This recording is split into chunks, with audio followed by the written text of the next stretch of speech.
My biggest takeaway from the program has been learning about, from all the components that we've learned, I would say the patent, licensing of technologies, patenting of the technologies, as well as the raising of capital, and the pros and cons of being an entrepreneur.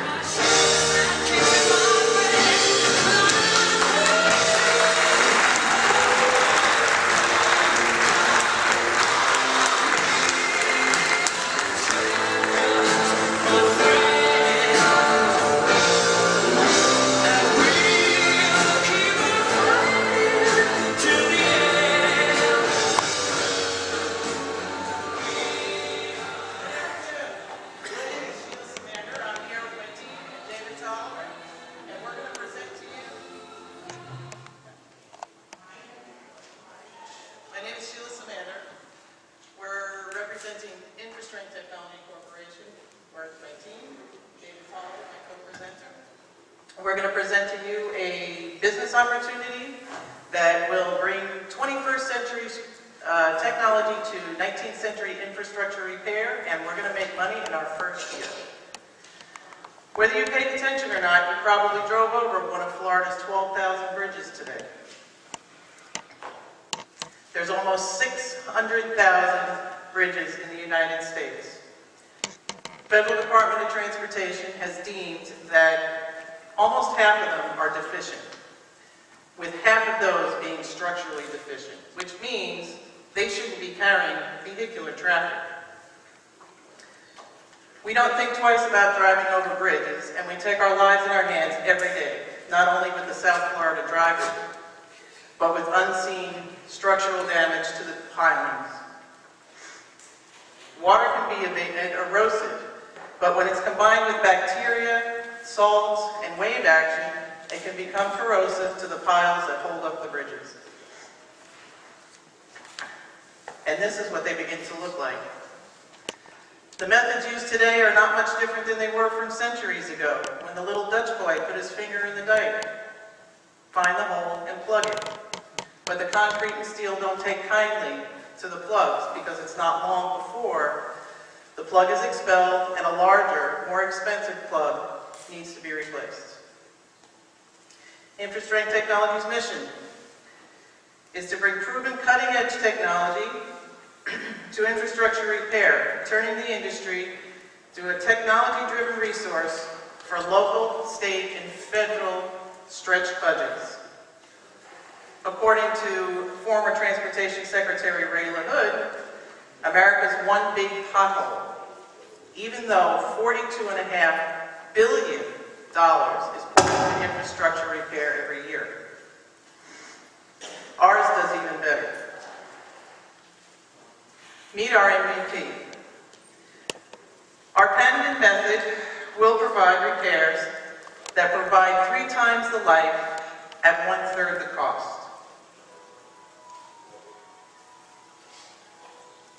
The patented method is a proven method of repairing decaying support pilings, and it uses everyday materials, construction materials that are readily available. Now the pictures depict consumer products, but it represents using a fiber-reinforced polymer to plug the hole, a heavy-duty shrink wrap to encase the polymer, an absorbent cover that will hold in the polymer and not let it leak into the environment, and a vacuum pressure cuff to evacuate the water and air until the polymer is cured. The method can be used above and below water, which opens a huge market, allowing us to expand into dams and even pipelines. Our challenge was to find and train divers to complete this process. The challenge, though, became an opportunity. Any federal dollars that are used in infrastructure repair need to follow Davis-Bacon rules, which means that the workers need to be paid union wages and union benefits. We needed to find trained and certified divers to do the work at the water level and below. We received this letter from the United Brotherhood of Carpenters Union, and although it may seem unrelated, they train divers. We've already established a strategic partnership with the union, who are very excited about training their divers to use our method, as you can see by the letter. The union, along with the University of South Florida, who holds the patents, they've agreed to use their considerable influence with the Federal Department of Transportation and the Army Corps of Engineers, to approve our patent to be the approved method used in infrastructure repair. Their experience tells us that this will happen within 6 months of our operation. Our competitive advantage is now easy to see. Working initially with the Carpenters Union, we'll train and certify their divers on the specifics. Year 2 will expand into the do-it-yourself market. The SWOT analysis convinced us further that the strengths and weaknesses outweigh the strengths and opportunities. The top of the list is our financials. David? Let's talk about our financials just a little bit so we can wrap this up quickly. We are in the enviable position to have made $400,000 in our first year. We'll also become a $113 million company by 5 years. And we will guarantee that we will provide a 10-time return to our investors in the 3rd year. With that said, our basic business architecture is threefold in the fact that we have revenue streams from training and certification, revenue streams from the recertification of our commercial and our active divers, as well as the do-it-yourself market. Once we do the active divers, we will have a marina kit for private docks, as well as marinas to be able to make the repairs there. Once we've done that, the $113 million company that we've become, the finances are really because of the low cost of startup for us. We are teaming with the Brotherhood of Carpenters Union. We're saving a lot of money doing that, in fact. But however, I'm not doing my job here. The revenue projections are quite diverse, and you can see that they are very aggressive. We have our use of proceeds. As I said, we have a $406,000 EBITDA profit in our first year. We're climbing to $25 million in the 5th year. Our funding sources, our founders are confident in putting $100,000 of our own money in. And as a result of doing that, we will only have to fund about $400,000, which will come from crowdfunding and angel funding. On our first startup, the $500,000 at 10 times return looks pretty attractive. So what I'd like to say to you investors is that considering that we will have all the benefits of a first year profitability, we will have the $113 million company in 5 years, and you'll get a 10 times return on your investment. Won't you want to join InfraStrength, team with us, and help strengthen our country's infrastructure? Thank you very much.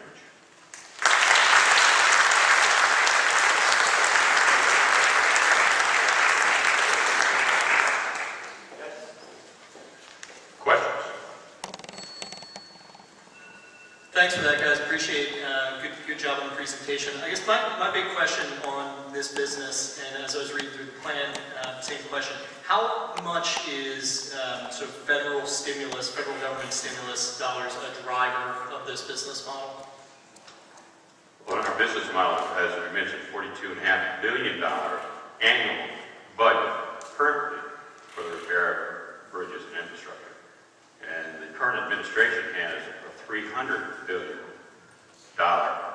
infrastructure repair budget allocated.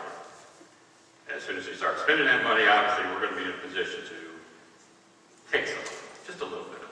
And that little bit is going to prop our company into a $113 million company in year 5. Can you talk a little bit about your commercialization plan? You said it was a patent from the University of Florida. what is the rev share? How's the relationship being? The royalties? How's it playing out from here? The technology transfer office that we've dealt with at University of South Florida has, we haven't done our negotiations with them yet, but we have preliminary negotiations. It will be a 4% royalty that we'll be paying for them. We are agreed to pay for the patent costs that they've already experienced. So it's really basically, Which was, I believe, $8,000 to $10,000. yeah, it was less than $10,000. Please tell me a little bit about your rationale for using crowdfunding and how you're going to be implementing that or integrating that within a traditional investor environment. With the recent changes to crowdfunding, we believe we can tap into that as well. The do-it-yourself kit that we are going to design for the second year would be the benefit of that crowd to fund us. That may be comprised of the individual dock or marina owners that are up down in the coastal. Those people may see the value of this and then decide that they would like to fund, and as a result, we would give them, our first kits. Hey, thank you. Great presentation. I've got a question surrounding your comment about the do-it-yourself market. Yes. And have you thought about what kind of product liability insurance or what kind of product liability plan you need to have in place if a do-it-yourselfer improperly installs your product?